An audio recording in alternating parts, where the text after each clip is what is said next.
প্রথমে একটা স্লাইডে 3 ফোঁটা রক্ত নিব, তারপরে অ্যান্টিবডি এ যেটা রয়েছে সেটা 1 ফোঁটা রক্তের উপর নিয়ে নেব। একটু ঘোরাইতে হবে যাতে বোঝা যায় যে কোনটা কোনটা ফেটেছে আর কোনটা কোনটা ফাটেনি। তো চলুন এবার দেখবো ব্লাড গ্রুপিং এর জন্য বা ব্লাড গ্রুপিং করার জন্য আমাদের প্রসেস গুলো কি কি। তো প্রথমে আমাদেরকে 3টা রিয়াজেন্ট বা অ্যান্টিবডি নিতে হবে। সেটা হচ্ছে অ্যান্টিবডি এ, অ্যান্টিবডি বি এবং অ্যান্টিবডি ডি। তো যদি আপনার ব্লাড গ্রুপ এ পজিটিভ হয় তাহলে কি আসবে, এ পজিটিভ যদি হয়ে থাকে তাহলে যেহেতু পজিটিভ আমরা দেখবো যে পজিটিভ হলে এই যে অ্যান্টিবডি ডিটা আছে এটা অর্ধক্ষেপ হবে বা জমে যাবে বা ফেটে যাবে এইভাবে, এবং যেহেতু এ তার মানে এই এটাও এইভাবে ফেটে যাবে, এবং এই যে বিটা নরমাল থাকবে।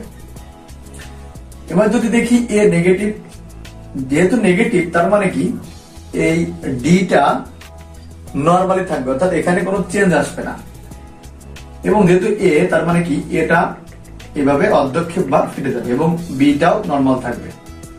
তাহলে বি পজিটিভের ক্ষেত্রে এ নরমাল থাকবে, বিটা ফেটে যাবে, যেহেতু পজিটিভ সেহেতু ডিটাও ফেটে যাবে।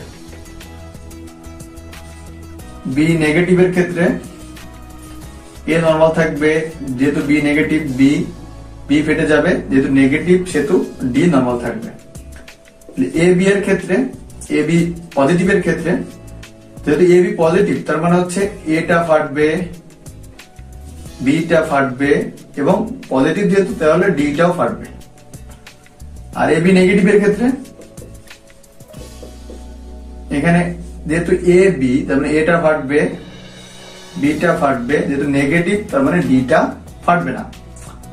ও পজিটিভের ক্ষেত্রে কি আসবে, ও পজিটিভ সেক্ষেত্রে এ নরমাল থাকবে, বি নরমাল থাকবে, যেহেতু পজিটিভ সেক্ষেত্রে যেহেতু এই ডিটা ফেটে যাবে। ও নেগেটিভের ক্ষেত্রে কি আসবে, ও নেগেটিভের ক্ষেত্রে এই 3টার একটাও অর্ধক্ষেপ বা ফাটবে না, এটা এইভাবে নরমালি থাকবে। প্রথমে একটা স্লাইডে 3 ফোঁটা রক্ত নিব, তারপরে অ্যান্টিবডি এ যেটা রয়েছে সেটা 1 ফোঁটা রক্তের উপর নিয়ে নেব। তারপরে অ্যান্টিবডি বি যেটা রয়েছে সেটাও আমরা রক্তের উপর 1 ফোঁটা নিয়ে নেব,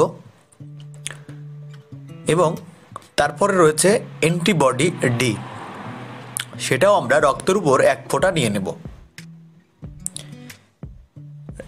এবং অ্যান্টিবডিগুলো নেওয়ার পরে আমরা প্রত্যেকটাতে আলাদা আলাদা কটন ব্যবহার করব রক্ত এবং অ্যান্টিবডিকে মিক্স করার জন্য।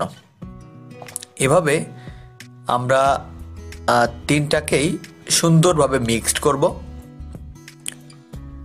এবং আলাদা আলাদা কটন যাতে ইউজ হয় সেজন্য আমরা একটু সতর্ক থাকব।